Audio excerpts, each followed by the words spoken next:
Hello friends, golden globe movies presents the boys in the striped pyjamas film की शुरुआत होती है Berlin शहर से, जहां 8 साल का एक लड़का ब्रूनो अपने दोस्तों के साथ खेलता हुआ इधर उधर दौड़ रहा होता है। घर लौटते वक्त बैकग्राउंड में हमें पता चलता है कि ये वर्ल्ड वॉर 2 का दौर है, जब हिटलर देश पर राज कर रहा है और यहूदियों से उनके सारे अधिकार छीन लिए गए हैं। ब्रूनो जब घर पहुंचता है तो देखता है कि घर को सजाया और साफ किया जा रहा है। वो अपनी मम्मी एल्सा से पूछता है कि ये सब क्यों हो रहा है। एल्सा उसे बताती है कि आज रात उनके घर में एक पार्टी हो रही है, उनके डैड रैल्फ के प्रमोशन की खुशी में। रैल्फ एक नाजी ऑफिसर हैं। रात को रैल्फ अपने बच्चों को बताता है कि अब उन्हें बर्लिन छोड़कर गांव की तरफ जाना होगा, क्योंकि उसे एक कमांडिंग ऑफिसर बना दिया गया है एक कंसंट्रेशन कैंप का। ये सुनकर ब्रूनो बहुत दुखी हो जाता है, क्योंकि उसे अपने बचपन के दोस्तों को छोड़ना पड़ेगा। लेकिन एल्सा उसे दिलासा देती है कि वो वहां जाकर नए दोस्त बना सकता है। अगले सीन में ब्रूनो और उसका परिवार ऑक्यूपाइड पोलैंड में अपने नए घर पहुंचते हैं। ये एक 2 मंजिला घर है, जिसके चारों तरफ ऊंची दीवारें हैं और एक गार्डन भी है। ब्रूनो अपने नए कमरे की खिड़की से झांकते हुए दूर कुछ घरों को देखता है। उसे लगता है कि ये किसान लोगों के घर हैं और शायद वहां कुछ बच्चे खेल रहे होंगे। फिर वो अपनी मम्मी से उन किसानों के बारे में बताता है जो अजीब तरह की धारीदार पजामा जैसी यूनिफॉर्म पहनते हैं। उसी दौरान एक बुजुर्ग आदमी किचन में आता है ताजी सब्जियां लेकर। जब वो आदमी सब्जियां काउंटर पर रख रहा होता है, ब्रूनो नोटिस करता है कि वो भी वही धारीदार पजामा पहना हुआ है। ब्रूनो की बातों से क्यूरियस होकर एल्सा उस आदमी के जाते वक्त उसके टखनों की तरफ देखती है और कुछ असली बातें समझ जाती है। अगले सीन में ब्रूनो अपने डैड रैल्फ के ऑफिस में बैठा होता है और उससे किसानों के पजामे पहनने के बारे में सवाल कर रहा होता है। रैल्फ उसे जवाब देता है कि जो लोग ये धारीदार पजामे पहनते हैं वो असल में लोग नहीं हैं। उधर एल्सा को भी पता चलता है कि ब्रूनो जिन फार्म हाउस जैसी जगहों की बात कर रहा है, असल में वो एक यहूदी कंसंट्रेशन कैंप है। गुस्से में वह रैल्फ के ऑफिस में घुसती है और उससे इस बारे में बहस करती है। इसके बावजूद वो ब्रूनो को यही सोचने देते हैं कि वो जगह एक फार्म है जहां किसान अजीब से पजामे पहनते हैं। साथ ही वो ब्रूनो को सख्त मना कर देते हैं कि वो वहां जाकर किसी से दोस्ती या खेलकूद न करे। जिस खिड़की से ब्रूनो कैंप को देख सकता था उसे भी ब्लॉक कर दिया जाता है। कई दिन बीत जाते हैं। ब्रूनो अपने नए घर में अकेले खेलता रहता है। उसे दोस्त ना होने का बहुत दुख होता है। एक दिन जब वो गार्डन में खेल रहा होता है तो उसे एक छोटा सा दरवाजा दिखता है जो घर के बैकयार्ड की तरफ जाता है। चुपके से वो अंदर घुसने की कोशिश करता है, लेकिन एल्सा उसे देख लेती है और उसे वापस बुला लेती है। अब ब्रूनो को घर के अंदर ही रहने की आदत डालनी पड़ती है। डिनर के दौरान रैल्फ बताता है कि उसने ब्रूनो और उसकी बहन ग्रेटल के लिए एक ट्यूटर का इंतजाम कर दिया है। ब्रूनो इस बात से खुश हो जाता है कि उसे स्कूल नहीं जाना पड़ेगा, क्योंकि अब स्कूल ही उसके पास आ गया है। अगले सीन में जब ब्रूनो झूले पर खेल रहा होता है तो उसे आसमान में धुएं का गुब्बार दिखता है।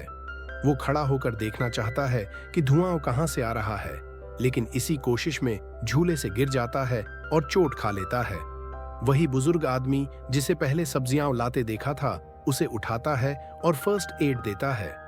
ब्रूनो को पट्टी करवाते हुए शक होता है कि उसे डॉक्टर के पास जाना चाहिए, लेकिन बुजुर्ग आदमी उसे आश्वस्त करता है कि वो ठीक है और बताता है कि वो खुद एक डॉक्टर था। वो अपना नाम पावेल बताता है। ब्रूनो हैरान रह जाता है कि एक डॉक्टर अब उनके घर में सब्जियां छीलने का काम कर रहा है। तभी एल्सा भी वहां आ जाती है और देखती है कि पावेल ब्रूनो का इलाज कर रहा है। वो थोड़ी कंफ्यूज होती है, लेकिन पावेल का धन्यवाद करती है।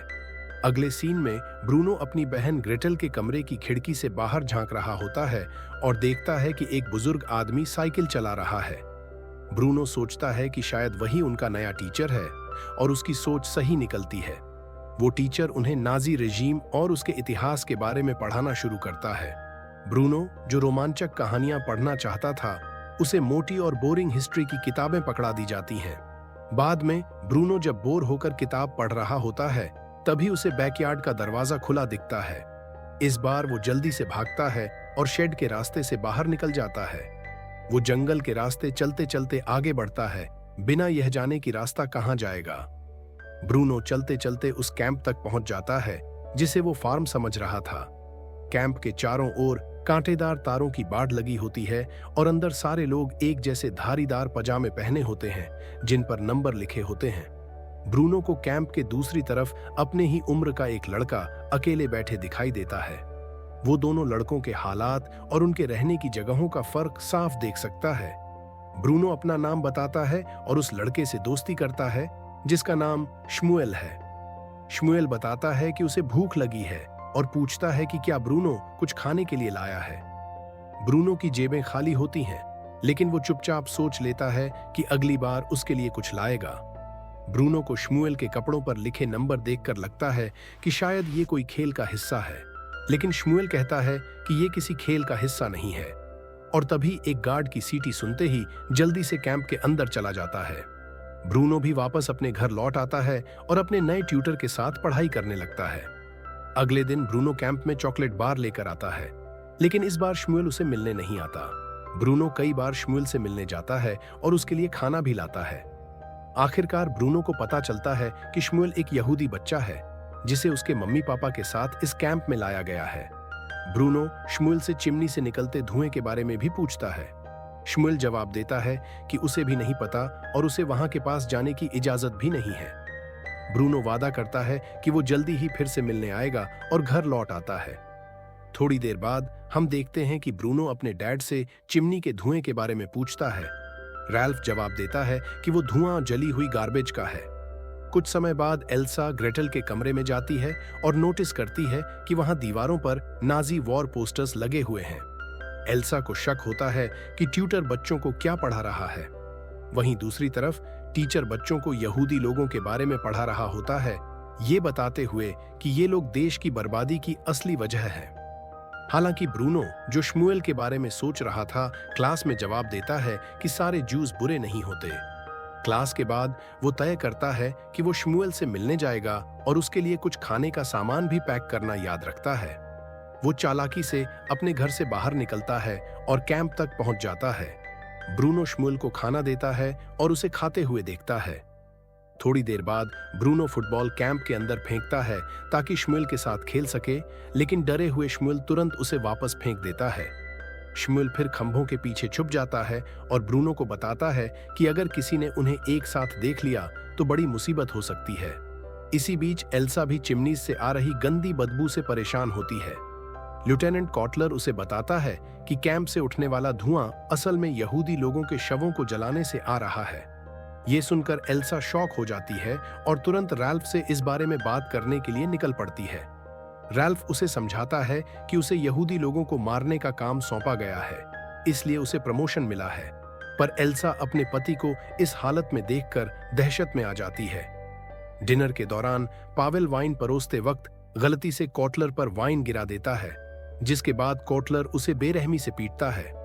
ब्रूनो इस घटना से बुरी तरह प्रभावित होता है और अपनी बहन के साथ रोने लगता है। सवाल करता है कि क्या उनका पिता वाकई एक अच्छे इंसान है। एक दिन ब्रूनो घर में घूमते हुए देखता है कि शमुएल एक कमरे में वाइन ग्लास साफ कर रहा है। उसे देखकर ब्रूनो खुश हो जाता है और उसे खाना देता है। शमुएल खाना खुशी से लेने लगता है, लेकिन तभी कॉटलर वहां आ जाता है और शमुएल पर खाना चुराने का आरोप लगाता है। कॉटलर गुस्से में चिल्लाता है, लेकिन शमुएल कहता है कि ये खाना उसके दोस्त ब्रूनो ने दिया है। कॉटलर फिर ब्रूनो की तरफ मुड़ता है और उससे पूछताछ करता है। डर के मारे ब्रूनो झूठ बोल देता है कि वो शमुएल को नहीं जानता और उसे पहली बार देख रहा है। ये सुनकर कॉटलर मान लेता है कि शमुएल ने चोरी की है और उसे काम खत्म करने के बाद अपने कमरे में बुलाने का आदेश देता है। ब्रूनो को तुरंत अपनी गलती का एहसास होता है और उसे लगता है कि उसने शमुएल को मुसीबत में डाल दिया। वो तुरंत कैंप की तरफ दौड़ता है, लेकिन शमुएल वहां नहीं मिलता। निराश ब्रूनो घर लौट आता है, जहां वो देखता है कि कुछ आर्मी ऑफिसर्स उनके घर आ पहुंचे हैं। रैल्फ उनका स्वागत करता है और सभी मिलकर एक रूम में जाकर एक डॉक्यूमेंट्री देखते हैं, जो कैंप के अच्छे जीवन को दिखाने वाली झूठी फिल्म है। ब्रूनो चुपके से वह डॉक्यूमेंट्री देखता है और उसमें बच्चों को खेलते और परिवारों को खुश दिखते देखता है। असल में यह नाज़ी अत्याचारों को छिपाने के लिए बनाई गई फेक फिल्म थी, लेकिन मासूम ब्रूनो को सच्चाई का अंदाजा नहीं होता और वो फिल्म देखने के बाद अपने पिता से प्यार से लिपट जाता है। इसके बाद ब्रूनो फिर से कैंप जाता है और शमूएल से मिलता है। वहां वो देखता है कि शमूएल की दाईं आंख सूज गई है, कॉटलर की पिटाई के कारण। ब्रूनो अपनी गलती के लिए माफी मांगता है और दोनों फिर से दोस्त बन जाते हैं। दूसरी तरफ एल्सा अपने पति की क्रूरता से पूरी तरह टूट जाती है। उसे अपने बच्चों के भविष्य की भी चिंता सताने लगती है, क्योंकि वो कंसंट्रेशन कैंप के नजदीक रह रहे हैं। ये सब देखकर रैल्फ तय करता है कि वो अपने बच्चों को वापस बर्लिन भेज देगा। वो ब्रूनो को बताता है कि कुछ ही दिनों में उसकी मां के साथ वापस बर्लिन जाना होगा। ब्रूनो उदास हो जाता है और तुरंत शमूएल से मिलने जाता है। वो शमूएल को बताता है कि उसे जल्द ही जाना पड़ेगा। शमूएल भी बहुत दुखी है, क्योंकि उसका पिता एक दिन पहले से गायब है। ब्रूनो अपने पिछले गलत फैसले की भरपाई करने के लिए तय करता है कि वो शमूएल के पिता को खोजने में उसकी मदद करेगा। वो देखता है कि एक लकड़ी की छड़ी से तारों के नीचे खुदाई करके वह कैंप के अंदर जा सकता है। ब्रूनो शमूएल से कहता है कि वह उसके लिए एक स्ट्राइप्ड आउटफिट, पजामा जैसा कपड़ा लेकर आए। अगले दिन ब्रूनो आखिरी बार शमूएल के लिए एक सैंडविच तैयार करता है। घर पर वो एल्सा से झूठ बोलता है कि वह आखिरी बार झूला झूलने जा रहा है। एल्सा भी मान जाती है, सोचते हुए कि अब सब जल्दी ठीक हो जाएगा। ब्रूनो एक फावड़ा लेकर शमूएल के पास दौड़ता है। उधर शमूएल भी उसके लिए स्ट्राइप्ड आउटफिट लेकर आता है। ब्रूनो जल्दी से कपड़े बदलता है और तारों के नीचे से खुदाई करके कैंप के अंदर घुस जाता है। इसके बाद दोनों दोस्त मिलकर शमूएल के पिता को ढूंढने निकलते हैं। दूसरी तरफ एल्सा देखती है कि ब्रूनो झूले के पास नहीं है और उसे ढूंढने निकल पड़ती है। वह घबराई हुई पूरे घर में उसे ढूंढती है, फिर बैकयार्ड के खुले दरवाजे को देखकर समझ जाती है कि कुछ गड़बड़ है। वो देखती है कि शेड की खिड़की से ब्रूनो कूद गया था और वहां एक सैंडविच भी गिरा हुआ है। इसके बाद फौरन एक खोज अभियान शुरू होता है। स्निफर डॉग्स और आर्मी ऑफिसर्स के साथ सभी लोग जंगल के रास्ते कैंप की ओर बढ़ते हैं। इधर ब्रूनो और शमूएल एक हड्डी के झोपड़े में पहुंचते हैं और शमूएल के पिता को ढूंढना शुरू करते हैं। उसी समय कुछ सैनिक आते हैं और झोपड़े के अंदर मौजूद सभी कैदियों को बाहर निकलने का आदेश देते हैं। ब्रूनो और शमूएल भी उस भीड़ में फंस जाते हैं और सभी के साथ आगे बढ़ने लगते हैं। ब्रूनो ने भी स्ट्राइप्ड ड्रेस पहना हुआ है, इसलिए किसी को शक नहीं होता कि वो यहूदी नहीं है। सभी कैदियों को एक चेंजिंग रूम में ले जाया जाता है और कपड़े उतारने को कहा जाता है। उधर रैल्फ को ब्रूनो के कपड़े तारों के बाहर मिलते हैं और उसे एहसास होता है कि उसका बेटा अब कैंप के अंदर है। वो तेजी से कैंप में दौड़ता है और अपने ऑफिसर्स को ब्रूनो को ढूंढने का आदेश देता है। एल्सा भी ब्रूनो के कपड़े उठाकर फूट फूट कर रोने लगती है। इस बीच ब्रूनो और शमूएल को एक गैस चैम्बर के अंदर ले जाया जाता है। उन्हें इस बात की भनक भी नहीं होती कि क्या होने वाला है। एक नाजी सैनिक वहां जहरीली गैस छोड़ता है। बाकी सभी लोग घबराकर चीखते हैं, लेकिन ब्रूनो और शमूएल एक दूसरे का हाथ थामे खड़े रहते हैं, क्योंकि उन्हें पता ही नहीं होता कि मौत कितनी करीब है। रैल्फ हताश होकर पूरे कैंप में ब्रूनो को ढूंढता है, लेकिन तब तक बहुत देर हो चुकी होती है। गैस चैम्बर से आती चीखें धीरे धीरे शांत हो जाती हैं, जिससे पता चलता है कि ब्रूनो और शमूएल समेत सभी कैदी मारे जा चुके हैं। एल्सा और ग्रेटल रैल्फ की चीखें सुनते हैं और एल्सा टूटकर जमीन पर गिर जाती है, अपने बेटे के लिए रोती हुई।